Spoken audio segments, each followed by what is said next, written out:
እግዚአብሔር ባስቀመጠን ቦታ ላይ ተቀምጠን እግዚአብሔርን መጠበቅ ብንችል እንዴት መልካም ነበር በእውነት ወገኖቼ። ግን ብዙዎቻችንን ያላሰብነው አንዳች ነገር ነጥቆ ሲወስደን ይታያል። የጸነሰች ሴትስ ከሆዷ አውጥታ የምትገላገልበትን ቀን ታውቀዋለች።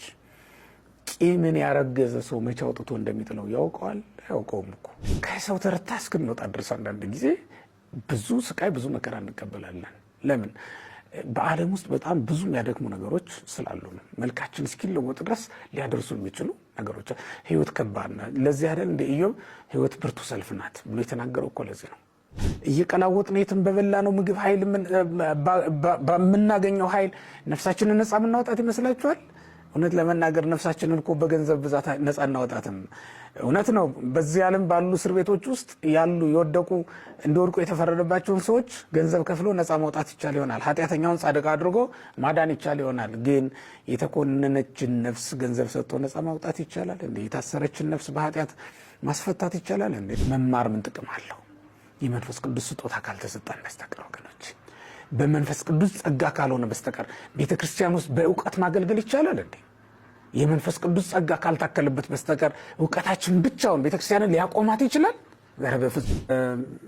አምላካችን መድኃኒታችን ኢየሱስ ክርስቶስ ከዚህ ዓለም ወይም ደግሞ ከሐዋርያት መካከል ተለይቶ ወደ ሰማይ በሚያደርግበት ጊዜ ሶስት ቃል ኪዳኖችን ነግሯቸው ነበረ፣ ገብቶላቸው ነበረ።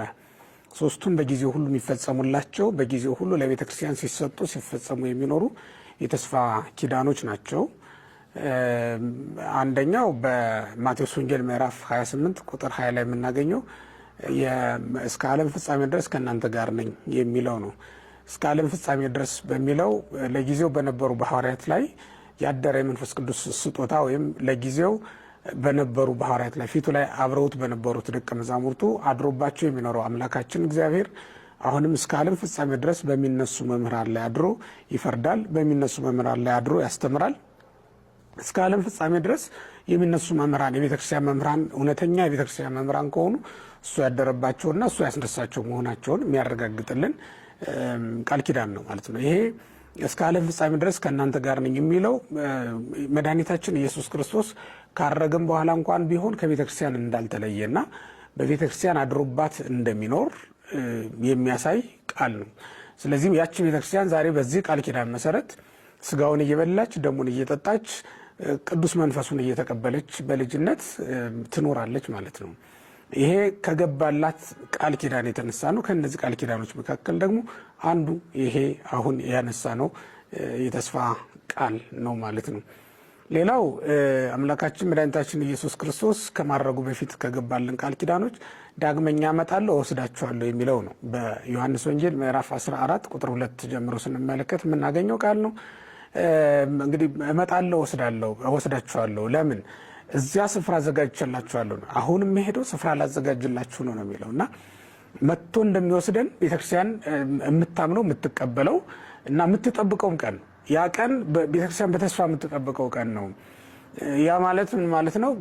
ክርስቶስ መጥቶ እስኪወስዳት ድረስ የምትጠባበቅ ሙሽራው ናት። የክርስቶስ ድንግል ሙሽራ ቤተክርስቲያን ናት በምድር ላይ ማለት ነው። ያቺ ቀን ለቤተክርስቲያን እንደ ሰርግ ቀን ትጠበቃለች። ክርስቶስ እንደ ወንድ ሙሽራ ንጹሕ ድንግል ሆኖ ታማኝ ሆኖ የሚመጣላት፣ እሷም ለክርስቶስ የታመነች ሆና ለሌላ ቃሏን ሳትሰጥ ለሌላ ልቧን ሳትሰጥ ፍቅሩን ሳትከፍል እሱን ፍለጋ ትኖራለች ማለት ነው። በመኃልየ ዘሰሎሞን ላይ እንደምናያት ሴት ምዕራፍ 4 ላይ ያለችው ሴት በቃ ፍቅሯን ፍለጋ የወደዳትን መውደድ እያሰበች ከተማውን ሁሉ ወጣ የከተማ ጠባቂዎች እስኪደበድቧት ድረስ ስትደበደብ እንደነበረችው ሴት ማለት ነው። እንደዚያች ሴት ሁሉ ወጣ ቤተክርስቲያን ትፈልገዋለች። ዛሬም ክርስቶስን ፍለጋ ላይ ናት ቤተክርስቲያን ማለት ነው። ክርስቶስን ፍለጋ ላይ በወጣችበት ግን የከተማ ጠባቂዎች ዘበጡን ወፈቁን እነሱ ግልባቤም ላይ ለርሴ ነው የምትለው ያቺ ቤተክርስቲያን። ያ ማለት ነው ያዙኝ፣ ደበደቡኝ፣ የራስ መሸፈኛዬንም ወሰዱብኝ ትላለች ቤተክርስቲያን።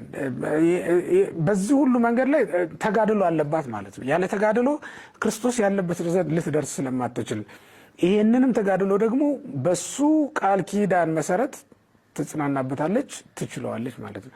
መከራውን ሁሉ እንድትቋቋመው እንድትችለው ያደረጋት ይሄ ቃል ኪዳን ነው። እመጣለሁ ዳግመኛ እወስዳችኋለሁ እኔ ባለሁበት በዚያ ትኖሩ ዘንድ ነው ያለው። ሲጀመርስ እውነት ለመናገር ቅርንጫፍ ከግንዱ ተለይቶ ሊኖር ይችላል። ቅርንጫፍ ከግንዱ ተለይቶ ሊያፈራ ይችላል። ቅርንጫፍ ከግንዱ ቢለይ ህይወት ሊኖረው ይችላል? እንዴት ነው ሊሆን ይችላል? ፍሬም የለውም፣ ህይወትም የለውም። ዕጣ ፈንታውም ወደ እሳት እቶን ለመጣል ነው የሚሆነው። ወደ እቶነ እሳት መጣል መጨመር ነው የሚሆነው ማለት ነው። ስለዚህ ያ ነገር እንዳይደርስብን ጉንዳችን ክርስቶስ፣ ጉንዳ ሐረገወይን ተብሎ የተጠራው ኢየሱስ ክርስቶስ ስራችን መሰረታችን እሱ ነውና እሱ ካለበት በዛ እኛም ቅርንጫፎች ሆነን እንኖር ዘንድ መሄድን እንጠብቃለን፣ እንናፍቃለን ማለት ነው። ይሄ አንዱ የምንጠብቀው ቃል ኪዳን ነው፣ ለኛ የተገባ በሐዋርያት በኩል የተቀበልነው ቃል ኪዳን ነው ይሄ ማለት ነው። ሶስተኛው ቃል ኪዳን ዛሬ እንግዲህ የምናከብረው በዓለ መንፈስ ቅዱስ ነው፣ ወይም በዓለ ጰራቅሊጦስ ብለን የምንጠራው ማለት ነው። እሱን እሰጣችኋለሁ። በሉቃስ ወንጌል ምዕራፍ 24 ቁጥር 50 ላይ የተገባው ቃል ኪዳን ማለት ነው። መንፈስ ቅዱስ ይሰጣችኋል፣ በኢየሩሳሌም ብትቆዩ ኃይል ከሰማይ ይሰጣችኋል ተብሎ የተገባለን ማለት ነው። እንዲያውም ክርስቶስ ከትንሣኤውን በፊት አስቀድሞ በምድር ላይ በነበረ ጊዜ በመጨረሻዎቹ ዓመታት ካስተማራቸው ትምህርቶች አንዱ ትምህርተ መንፈስ ቅዱስ ነው። ከዮሐንስ ወንጌል ምዕራፍ 14 እስከ ምዕራፍ 16 እነዚህ ሶስቱ ምዕራፎች ስንመለከት ትምህርተ መንፈስ ቅዱስ የተሰጠባቸው ምዕራፎች ናቸው ማለት ነው። እና እዛ ላይም የተገባው ቃል ኪዳን እልክላችኋለሁ የሚል ነው። እኔ መሄዴ ደስ ሊያሰኛችሁ ይገባል። ምክንያቱም እስመ እማይሖርኩ አነ ኢመጽሐፊክሙ ጰራቅሊጦስ፣ እኔ ካልሄድኩ መንፈስ ቅዱስ አይሰጣችሁምና ብሎ ነው የነገራቸው ኢየሱስ ክርስቶስ። እና መንፈስ ቅዱስ እንዲመጣላቸው እንዲሰጣቸው እኔ ማድረግ አለብኝ ብሎ እንደነገራቸው እንመለከታለን ማለት ነው። የእሱ ማድረግ መንፈስ ቅዱስን ለመቀበል የሚያበቃቸው መሆኑ እሱ ሌላ ምስጢር ያለው ነው። ራሱን አስችለን የምናየው ነገር ነው የሚሆነው። ዞሮ ዞሮ ግን መንፈስ ቅዱስን እልክላቸዋለሁ የሚለው አንዱ ቃል ኪዳን ነው የነበረው። ቤተ ክርስቲያን ታግሳ ከምትጠብቃቸው ሁልጊዜም ከምትጽናናባቸው ቃል ኪዳኖች መካከል እነዚህ በዋናነት የሚጠቀሱ ሶስቱ ቃል ኪዳኖች ተመልከቱ። እስከ ዓለም ፍጻሜ ድረስ ከእናንተ ጋር ነኝ ብሏል። ስለዚህ ከመጀመሪያው ጀምሮ እስከ መጨረሻው ነው፣ ከቀራኔው ጀምሮ ማለት ነው እስከ ደብረ ጽዮን፣ ከቀራኔው ኮረብታ እስከ ደብረ ጽዮን ኮረብታ ድረስ ማለት ነው። ደብረ ጽዮን ኮረብታ ማለት የዮሐንስ ራእይ ምዕራፍ 14 ላይ ያለችው ማለት ነው። እስከዚያ ድረስ ክርስቶስ ከቤተ ክርስቲያን አይለይም። ሁልጊዜም የእሱን ስጋ በልታ የእሱን ደም ጠጥታ የእሱን መንፈስ ተቀብላ ቤተ ክርስቲያን ትኖራለች ማለት ነው። ለምን? ሁልጊዜ እስከ ዓለም ፍጻሜ ድረስ ከእናንተ ጋር እሆናለሁ ብሎ ቃል የገባለን እሱ ስለሆነ ነው። ሁለተኛው ቅድም እንደነገርኳችሁ እመጣለሁ እወስዳችኋለሁ የሚለው ነው። ይሄ ቤተክርስቲያን በጉጉት የምትጠብቀው ቀኗ ነው። ሶስተኛው ደግሞ መንፈስ ቅዱስን እሰድላቸዋለሁ። ይሄ እስከ ዓለም ፍጻሜ ድረስ ለሚነሱ የቤተክርስቲያን ልጆች ሲሰጥ የሚኖር ጸጋ ነው እንጂ በሐዋርያት ጊዜ ብቻ መጥቶ የቆመ አይደለም። ከዛ በኋላ በኒቅያ ጉባኤ ተገኝቶ ፍርድ ያስተካከለ የመጻሕፍትን ምስጢራቸውን የገለጠ አርዮስን የረታ ማን ሆነና ነው? መንፈስ ቅዱስ አይደለም? ከዛ በኋላስ በ200 ሊቃውንት አድሮ መቅዶኒዎስን በ150 ሊቃውንት አድሮ ንስጥሮስን የረታ ቤተክርስቲያንን የጠበቀ መንፈስ ቅዱስ አይደለም እንዴ? ከዚያ በኋላ ሐዋርያት መልእክታትን ወንጌላትን እንዲጽፉ ያደረገ እነሱም በኋላ የተነሱ መምህራን ጉባኤ ዘርግተው እንዲያስተምሩ ደቀ መዛሙርትን እንዲያበዙ በምድር ላይ ቤተክርስቲያንን እንድትሰፋ እንዲያደርጉ ያደረገ ማን ነው? የቀደመውን ለሐዋርያት የተሰጣቸው ይሄ ተስፋ ቃል እስከ ዕለተ ምጽአት ድረስ ለሚነሱ መምህራን ስለሚሰጥ አይደለም። መንፈስ ቅዱስ ከቤተክርስቲያን ስለማይለይ ነው። ሁልጊዜ ጳጳሳትን ይሾምላታል፣ ሁልጊዜ ቀሳውስትን ይሾምላታል፣ ሁልጊዜ መንፈስ ቅዱስ ለዚች ቤተክርስቲያን አገልጋይ ይመድብላታል ማለት ነው።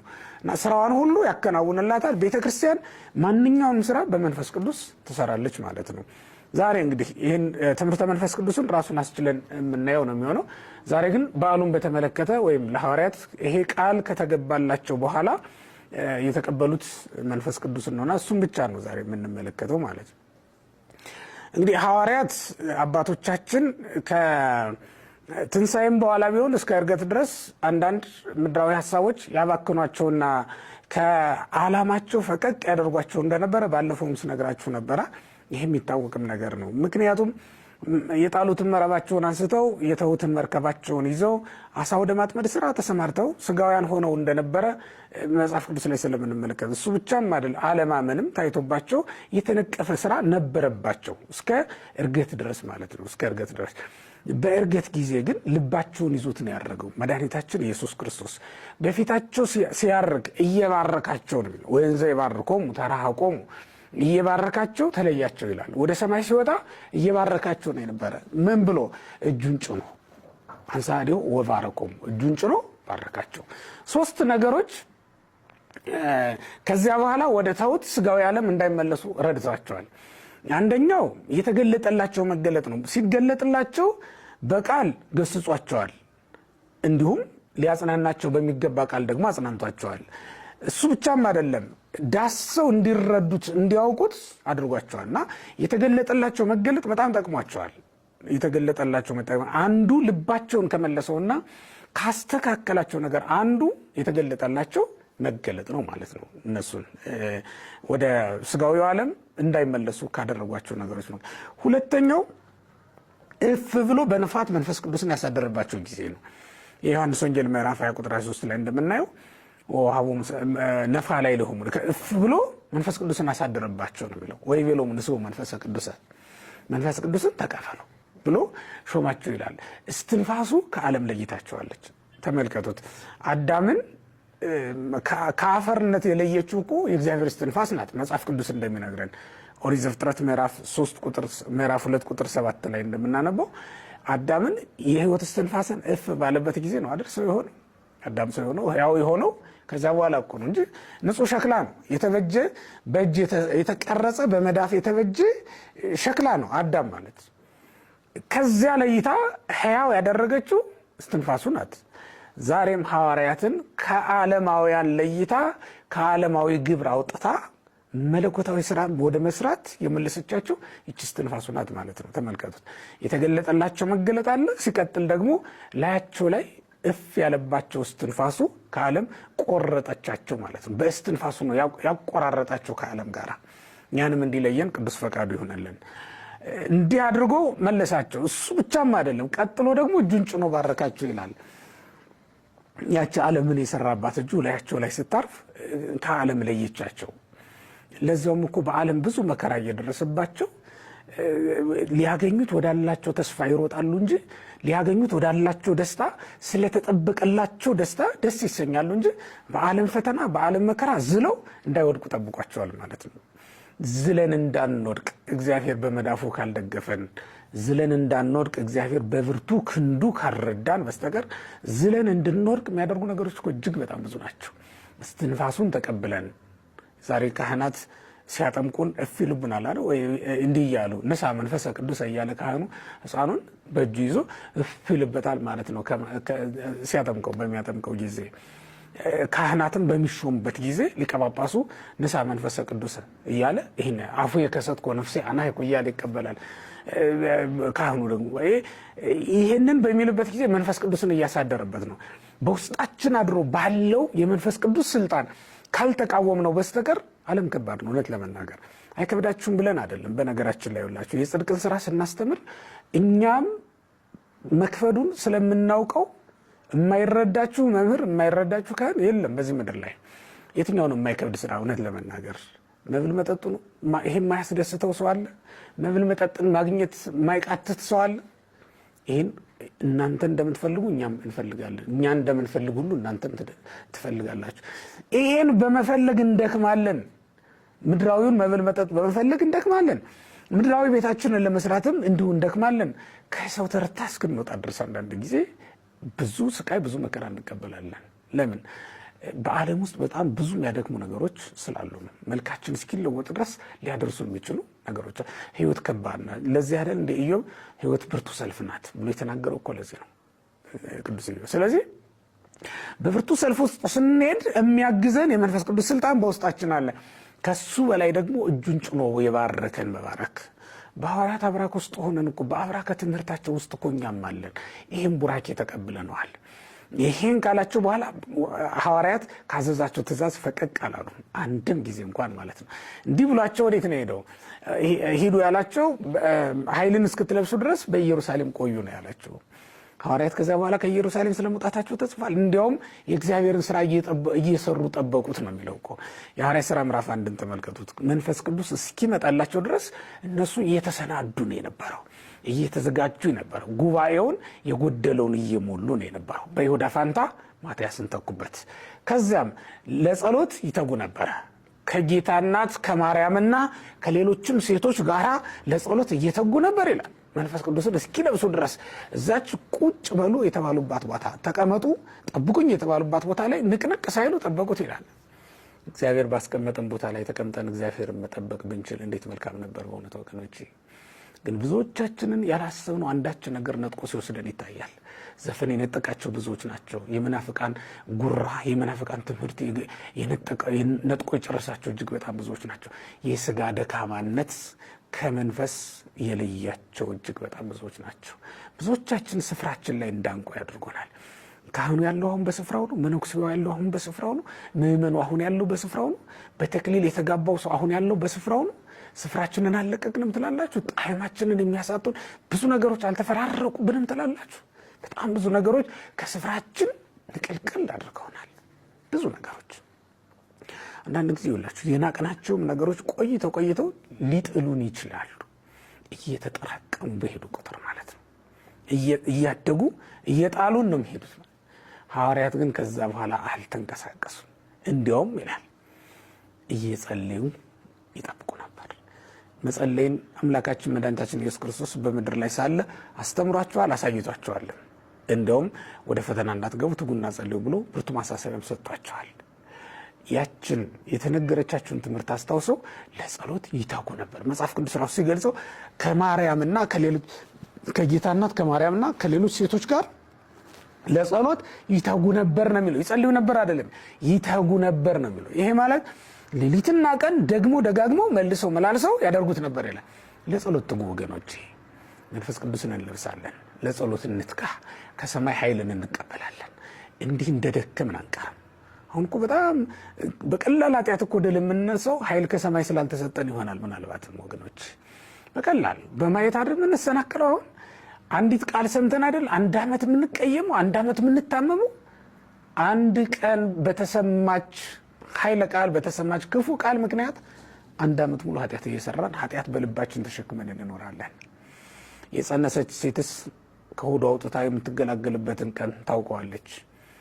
ቂምን ያረገዘ ሰው መቼ አውጥቶ እንደሚጥለው ያውቀዋል? አያውቀውም እኮ። እንዲህ ሆነው የሚኖሩ እጅግ በጣም ብዙዎች ናቸው። ስለዚህ ለጸሎት እንትጋ፣ መንፈስ ቅዱስን እስክንቀበል ድረስ ማለት ነው። እና ሐዋርያት መንፈስ ቅዱስ እስኪመጣላቸው ድረስ ይህን ሲያደርጉ ነበር የጠበቁት። እንግዲህ መንፈስ ቅዱስን ከመቀበል በፊት ልናደርጋቸው የሚገቡ 3 ነገሮችን ከሐዋርያት እንማር። ልናደርጋቸው የሚገቡ 3 ነገር አሁን መንፈስ ቅዱስን ተቀበሉ ልንል ነው እና ከመቀበላችን በፊት ግን ልናደርጋቸው የሚገቡ 3 ነገሮችን ልንገራችሁ። አንደኛው በታዘዝነው ቦታ ላይ መገኘት ነው። በታዘዝነው ቦታ ላይ መገኘት ነው። ጌታ ምንድን ነው ያላቸው? ሐዋርያትን በኢየሩሳሌም ቆዩ አይደል ያላቸው? የሉቃስ ወንጌል ምዕራፍ 24 ቁጥር 50 ላይ የተጻፈው ቃል ንበሩ ሀገረ ኢየሩሳሌም፣ በኢየሩሳሌም ቆዩ ነው ያላቸው። ኢየሩሳሌም ማናት? የእግዚአብሔር ሀገሩ አይደለችም እንዴ? በማቴዎስ ወንጌል ምዕራፍ 5 ላይ እስመ ሀገሩ ይእቲ ለንጉሥ አባይ ተብላ የተጠራች የእግዚአብሔር ከተማ ተብላ የተጠራች ሀገር አይደለች እንዴ? ኢየሩሳሌም ማናት? ዳዊት የነገሰባት። ዳዊት ማለት የክርስቶስ የሥጋ አባቱ ነው። ኢየሩሳሌም ለአብርሃም በቃል ኪዳን የተሰጠችው ምድር ናት። በቃል ኪዳን የተሰጠችው ይቺ ኢየሩሳሌም የሰማያዊቷ ኢየሩሳሌም አንጻር ወይም ምሳሌ ናት። በአሁኑ አነጋገር ቤተክርስቲያን ማለት ነው ወገኖች። ምክንያቱም የሰማያዊቱ መንግስት አንጻር ይቺ አሁን የምንገኝባት ቤተክርስቲያን፣ አሁን የቆምንባት ስፍራ ቤተክርስቲያን ስለሆነች ነው። በሌላም አነጋገር ኢየሩሳሌም የመንፈሳዊ ሕይወት ምሳሌ ነው ሲተረጎም ማለት ነው። በመንፈሳዊ ሕይወት ጸንቶ ስለመኖር ነው እየነገረን ያለው። ንበሩ ሀገረ ኢየሩሳሌም እስከትለብሱ ኃይለ እማርያም፣ በኢየሩሳሌም ቆዩ ኃይልን እስክትለብሱ ድረስ። እየቀላወጥን የትም በበላ ነው ምግብ ኃይል በምናገኘው ኃይል ነፍሳችንን ነፃ የምናወጣት ይመስላችኋል? እውነት ለመናገር ነፍሳችንን እኮ በገንዘብ ብዛት ነፃ እናወጣትም።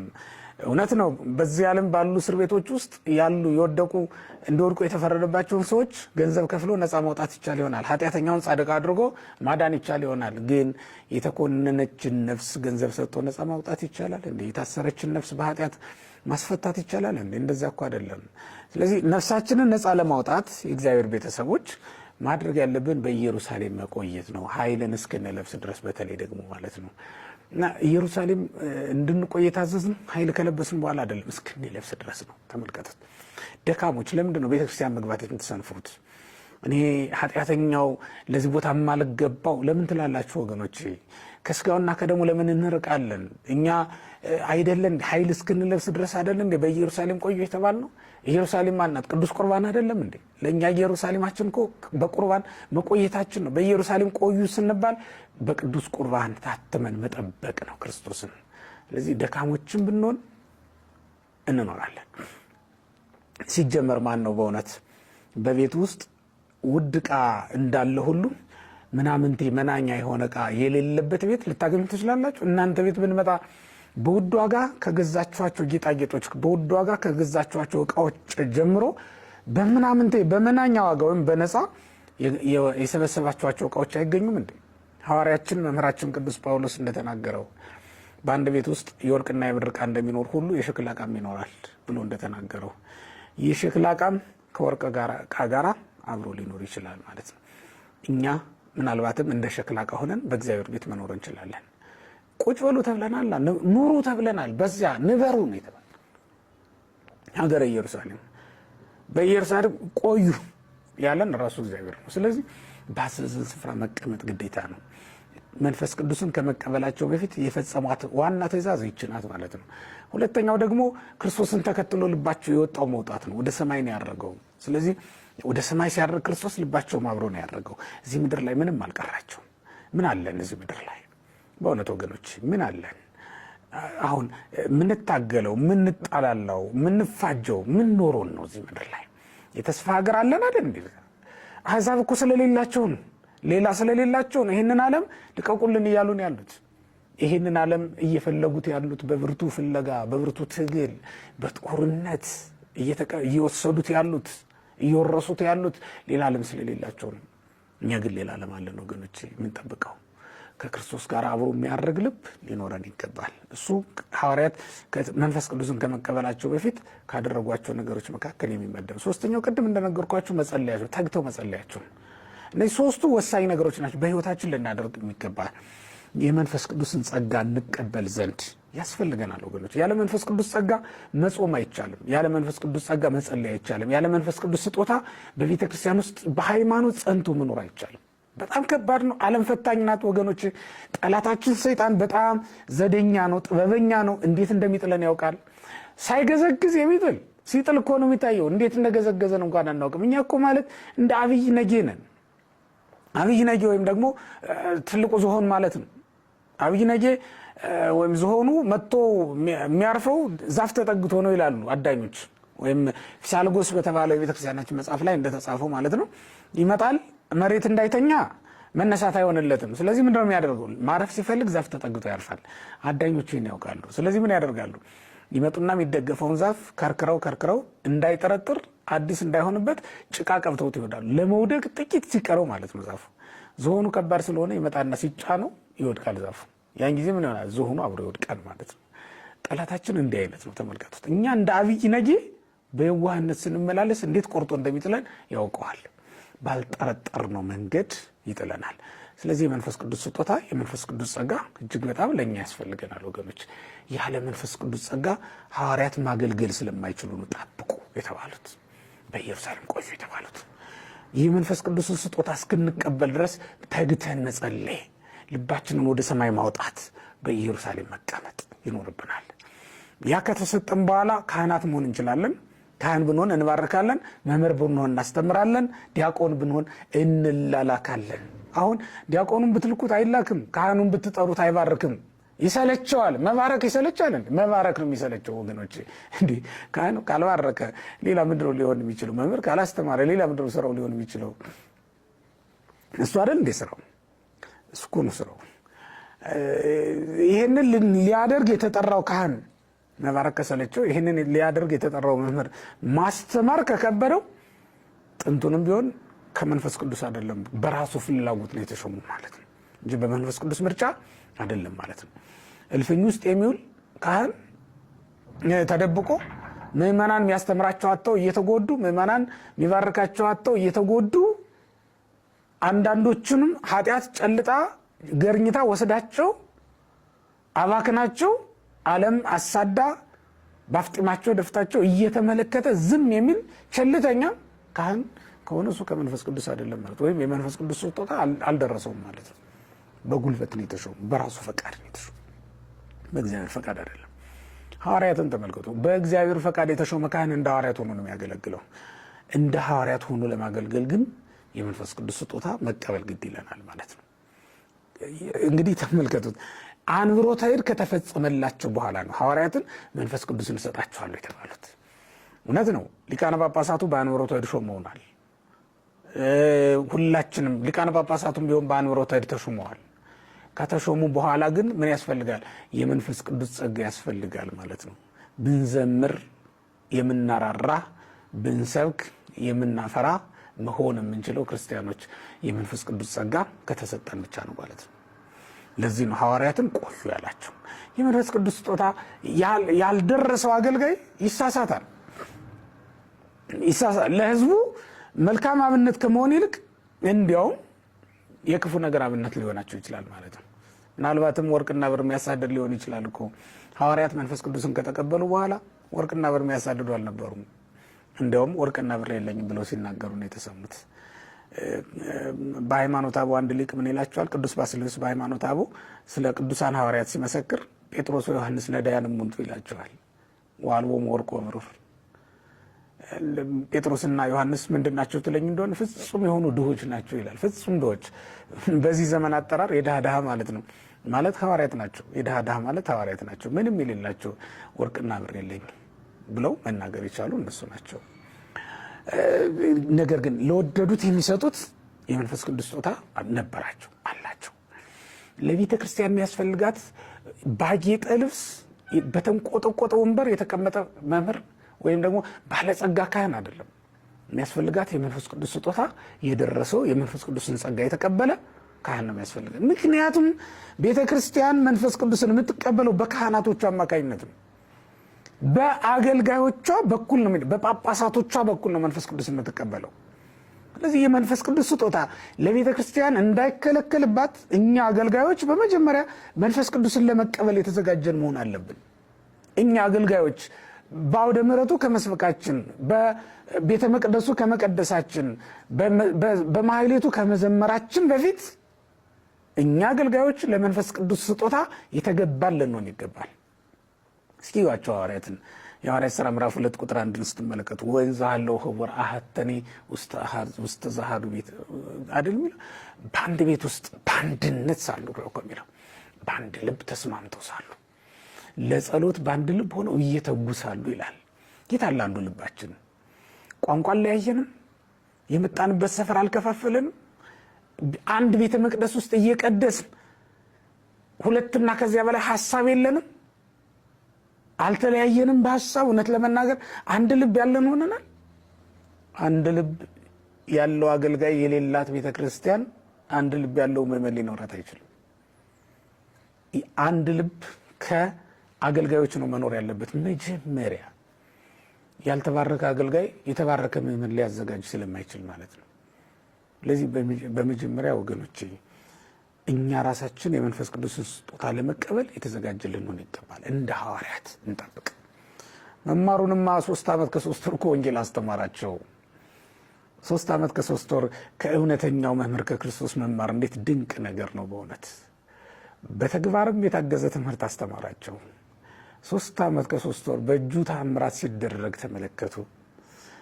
5 እንጀራ 5,000 ሰው ሲያጠግብ፣ ያውም ደግሞ 12 ቅርጫት ሲተርፍለትም ተመለከቱ። ሽባ ሲተረተርለት፣ ሽባነቱ ሲቀርለት፣ እጁ የሰለለችበት ሰው እጅን ዘርጋ ተብሎ በቃል ሲታዘዝ እጁንም ሲዘረጋና እንደ ደህነኛይቱ እጁ፣ ግራ እጁ ከሆነች የሰለለችው እንደ ቀኝ እጁ፣ ቀኝ እጁ ከነበረች የሰለለችው እንደ ግራ እጁ ስትሆንለት ባይናቸው ተመልክተዋል። ኢየሱስ ክርስቶስ በባህር ላይ ሲሄድም አይተውታል። እነሱም ራሳቸው በባህር ላይ መሄድ እንደሚቻል አረጋግጠዋል። ይህን ሁሉ አይተዋል። ግን መማር ምን ጥቅም አለው? የመንፈስ ቅዱስ ስጦታ ካልተሰጠን በስተቀር ወገኖች፣ በመንፈስ ቅዱስ ጸጋ ካልሆነ በስተቀር ቤተክርስቲያን ውስጥ በእውቀት ማገልገል ይቻላል እንዴ? የመንፈስ ቅዱስ ጸጋ ካልታከለበት በስተቀር እውቀታችን ብቻውን ቤተክርስቲያንን ሊያቆማት ይችላል? በፍጹም። ቢሆን ኖሮ በቃ 3 ዓመት ከ3 ወር ተምራችኋል ሂዱ አስተምሩ አይላቸውም ነበር? እንደዛ አላላቸውም። እውቀት ብቻውን ቤተክርስቲያን ያቆም። እንግዲህ ልብ በሉ፣ የመንፈስ ቅዱስ ስጦታ ከተሰጠኝ ባልማር ጸጋው ካለኝ ባገለግል እንዳትሉ ልብ በሉ። 3 ዓመት ከ3 ወር ተምረዋል ወንጌልን ቁጭ ብለው ገርሶር ለዚያውም ሌሊትም ቀንም ከጉባኤ ሳይወጡ ነው በዋለበት ውሎ ባደረበት አድረው ያውም የተግባርም የቃልም ትምህርት ነው የተማሩት። እኛ መምህራን ጉባኤ ዘርግተን ብናስተምር ዛሬ የቃል እንጂ የተግባር ትምህርት የለንም። እሱ ግን የቃልም የተግባርም መምህር ነው። አስተማራቸው፣ በቃሉም በስራውም በኑሮም አስተማራቸው። በሁሉም ነገር ምናኔን እሱ አድርጎ አሳያቸው። ወርቁንም ብሩን ጣሉት ሲላቸው እሱ ወርቅና ብር ሳይኖረው ታያቸው፣ አገኙት። እንደዛ ነው ያገኙት። እሱን ነው የመሰሉት፣ እሱን ነው ያስመሰላቸው። እኛ ደቀ መዛሙርቶቻችን እኛን ይምሰሉ ብንል እንኳን በእውነት የታለ የጣል ነው ዘረኝነት፣ የታለ የተው ነው ከንቱ ውዳሴ፣ የታለ የተው ነው ዓለማዊነት፣ ሽቅርቅርነቱ። ይሄ በእኛ ይብስ የለም እንዴ? በመምህራኑ እንዲያድርገን ነው እንዴ? ቤተክርስቲያን በልዩ ልዩ መንገድ የሚደግፉ የሚያገለግሉ ደቀ መዛሙርት ማፍራት የሚቻለው እንደዚሁ ነው? እንደዛ እኮ አይደለም። ጌታችን መድኃኒታችን ኢየሱስ ክርስቶስ መንፈስ ቅዱስን የሰጣቸው ወይም ደግሞ ለቤተ ክርስቲያን የሾማቸው መምህራን አስቀድሞ ያስተማራቸው በቃልና በስራ በኑሮም ያስተማራቸው በሶስት መንገድ አብነት መሆን ይገባል። ዛሬ ለምናስተምር መምህራን ነው ይህን ምለው። በቃል እውነተኛውን ቃል እውነተኛውን ሃይማኖት መመስከር፣ በስራ በሃይማኖታችን ውስጥ የተሰጡትን ትእዛዛት በመፈጸም፣ በኑሮም የአንድ አማኝ ሊኖረው የሚገባው ኑሮ በመኖር ለደቀ መዛሙርት ወይም ደግሞ ለምእመናን አብነት መሆን ይገባል። ኩንዎ ሐዋርያ በቃል ወበምግባር ነውና የሚለው ኩኖ ሐዋርያ ጢሞቴዎስን ሲመክረው ቅዱስ ጳውሎስ በኑሮና በቃል አብነት ሆናቸው ወይም ደግሞ ምስክር ሆናቸው ይላል። ምስክርነት እኮ በአደባባይ በአይሁድ አደባባይ ወይም በአላውያን አደባባይ አይደለም ብቻ አይደለም የሚሰጠው፣ በምእመናን ፊትም ክርስቲያን ሆኖ መገኘት ትልቅ ምስክርነት ነው። አባ ገሌ አይዋሹም፣ ቄስ ገሌ አይዋሽም መባል እንዴት ደስ የሚል ነገር ነው በእውነቱ። ዓለም ጠረጠረችን እኮ አሁን አገኘችና እሷ በምትሳተፍበት ኃጢአት ስንሳተፍ አገኘን። መንኩሰን ቤት ስንሰራ መንነን ከተማ ስንገባ አገኘችና ዓለም። ካህን ሆነን ከምእመኑ በባሰ ወንጀል ተይዘን ተጠርጥረን ተከሰን አገኘችና ዓለም። በራሷ የፍርድ አደባባይ ቆመን ስንካሰስ ያውም በኃጢአት ተገኘና አገኘችን። ስለዚህም ጠረጠረችን። ዓለም ራሷ ናቀችን። ግን ወገኖቼ ትምህርት አንሶን እንዳትሉኝ፣ ትምህርት አይደለም ያነሰን። በዚህ ዘመን ያልተማረ ሰው አለ? እንኳን ጉባኤ ቤት የዋሉት እንኳን ምስጢር ያደላደሉት ይቅርና ትምህርቱማ ዛሬ ሚዲያ ላይ ተጥደው ለሚውሉ ሰዎች እንኳን ቅርብ አይደል እንዴ? የእግዚአብሔር ቃል አሁን በሙላት በየቤታችን እየፈሰሰ እንደ ምንጭ እየሆነ አይደለም ያለው? ማን ነው ቃሉ ሩቅ የሆነበት ዛሬ? ማን ነው የእግዚአብሔር ምስጢር የሚነግረው መምህር ፈልጎ የሚያጣው ዛሬ የትኛውም የዓለም ጥግ ላይ ያለ ሰው ባህር ዳር ከምገኝ ከኔ መማር ቢፈልግ መማር ያቅተዋል? ወይም ባህር ዳር የሆነች ቦታ ላይ ተቀምጦ ከሚኖር አንድ ጉባኤ ቤት ላይ መማር ይችላል? የትኛውም የዓለም ጥግ ላይ ያለ ሰው ደቀ መዝሙር መሆን ይችላል፣ ለአንድ ጉባኤ ቤት ማለት ነውና እንዲህ በሆነበት ዘመን እውቀት አንሶን ነው ልንል አንችልም። ያጣነው የመንፈስ ቅዱስ ጸጋ። ቅልብልቦች ነን፣ አልሰከንም። አንድ ቦታ መቀመጥ አቅቶናል። በኢየሩሳሌም ሆነን እግዚአብሔር መጠበቅ አቅቶናል። ለጸሎት እየተጋን የመንፈስ ቅዱስ ስጦታ የምንቀበልበትን ቀን መጠበቅ ተስኖናል። እንቅበዘበዛለን፣ እንባክናለን። ምንድን ነው የሚያባክናል? ዓለምን ምን ይዛት መስሎን እኮ ነው የምንባክነው። ለዚያ ነው ዓለምን ምን ይዛት መስሎን ወደ ከፍታ ወጥተን መቆም ምንችል መስሎን። ዓለም እንደዛ አይደለችም። ይሄ ምንድን ነው የሚባለው? ውሃ ዳር ቆሞ መሰንቆ ሲገዘግዝ የነበረው አዝማሪ እየከረከረ ውሃው እንዲራራለትና እንዲያሻግረው ነው፣ ሞልቶበት ነው እንደዚያ የሚያደርገውና አንዱ ሲሄድ አንዱ ሲመጣ መሆኑን አላወቅም። ውሃ ሲወርድ ነው የሚኖርና አንተ ምንድን ነው የምታደርገው አሉት። እንደው ራርቶ ቢያሻግረኝ ብዬ ነው አለ፣ ቢጎልልኝ ብዬ። አይ የሰማው እየሄደ እኮ ያልሰማው ነው የሚመጣ። ልክ እንደ ውሃ ናት ዓለም፣ ስትፈስ ነው የምትኖረው። እና የአስኳት መስሏችሁ ታመልጣችኋለች። ስታልፋችሁ እንኳን አታዩትም። ልክ እንደ ነፋስ ናት። ነፋስን ጨብጦ ቤቱ ይዞት መግባት የሚችል ሰው አለ? ዓለምንም ጨብጬ እይዛታለሁ ብሎ ማሰብ እንደዛ ነው። አሁን ስልጣን የተመኘ ነው ዓለምን ለመጨበጥ አይደል? አሁን ሀብት የተመኘ ነው በዓለም ላይ ቅንጡ ሆነን ለመኖር አይደል? ይሄን ዓለም ወደ እጃችን ወደ እቅፋችን እስክናገባ አይደል ሌሊትና ቀን እንቅልፋተን እየሰራን ያለ ነው። ለምን ነው እንቅልፉን ትቶ ኮምፒውተር ላይ ተጥሎ የሚውለው ተመራማሪው? ለምንድን ነው እንቅልፉን አጥቶ ሌሊትና ቀን የሚሰራው ትጉህ ሰራተኛ? ስለ መንግስተ ሰማያት ነው በትክክል? እንደዛ አይደለም። ዓለምን ለመያዝ ነው ይሄን ሁሉ ሩጫ እያደረግን ያለ ነው። ታምለጨልጫለም። ዓለም ዘማየት ይዘውትር ዓለም አሪሳቅ። ዓለም እንድናት ትለኝ እንደሆነ ዓለም ዘማ ናት። ዛሬ ካንተ ጋር ትስቃለች፣ ነገ ደግሞ ከሌላው ጋር ናት። ከከፈላት ሁሉ ጋር ናት ይላል። ለዓለም የሆነ ነገር የምትከፍለው ነገር ከሌለህ አትሰጥም፣ ልቧን አትሰጥህም። ዓለም እግዚአብሔር ነው ከፍሎ የገዛህ። ከፍሎ የገዛን ከፍሎ የወሰደን እግዚአብሔር ነው። ከፍላ የምትወስደን ዓለም ግን ኖር አታውቅም። እኛ ነን እየከፈልናት እየገበርንላት የምንኖረው። ራሳችንን ሳይቀር እስክንገብር ድረስ ዓለም ትፈልገናለች። ገብረን ስንጨርስ ወይም ስናረጅ ግን አቁሙ ትላለች ማለት ነው። ለዚህ ነው ዘማናት ያለው ቅዱስ ማር ይስሐቅ። ዘማናት በቃ ካለው ጋር ናት። ከሌላቸው ጋር ከማይበሉት ከማይጠጡት ከማይዘፍኑት ሰዎች ጋር ዓለም የለችም። ወደዚያ ነው የምትሄደው ማለት ነው። እና ይሄን ለመያዝ ነው እየሮጥን ያለ ነው። በዚህ መካከል የመንፈስ ቅዱስን ስጦታ አጣ ነው ክርስቲያኖች። የመንፈስ ቅዱስን ስጦታ አጣ ነው። ይሄ ባለመሆኑ ምክንያት በቤተ መቅደስ ጉርጉሮ ይሰማል፣ አምባጓሮ ይሰማል። ሌብነቱ፣ ሙሰኝነቱ፣ ጉቦኝነቱ፣ በሌላም ነገር ቀሎ መገኘቱ እሱ ነገር ሁሉ የሚታይብን ሆነን ተቸገርን ማለት ነው። አባቶቻችን ሐዋርያት ግን ቆዩ በተባሉ ስፍራ ቆዩ። በቀጠረው ቀን እግዚአብሔር የቀጠረው ቀን ሲደርስ በዓለ ሃምሳ የተባለው ቀን በተፈጸመ ጊዜ ነው የሚለው። ወአመ ተፈጸመ በዓለ ጴንጠቆስቴ፣ በዓለ ሃምሳ የተባለው ቀን በደረሰ ጊዜ ይላል። ለአባቶቻችን እግዚአብሔር መንፈስ ቅዱስን ሰደደላቸው። የገባውን ቃል የማያስቀር የማያደርገውን የማይናገር እግዚአብሔር በገባላቸው ቃል መሰረት ለሚጠብቁት ልጆቹ ላከላቸው። እግዚአብሔርን የምትጠብቁ ደስ ይበላችሁ። ንስሐ ገብታችሁ የክርስቶስን መምጣት የምትጠባበቁ በእውነት ደስ ይበላችሁ። የገባውን ቃል አንዱንም ሳያስቀር የሚፈጽም አምላክ ነውና። ጠበቁት። በዝግ ቤት ውስጥ ሳሉ መንፈስ ቅዱስ በላያቸው ላይ ወረደ። ያውም እንዴት እንደወረደ ታውቃላችሁ? ወአስተርአዮሙ ልሳናተ እሳት ክፉላት ነው የሚለው። የተከፋፈሉ የእሳት ላንቃዎች በላያቸው ላይ ሲወርዱ ይታዩ ነበር ይላል።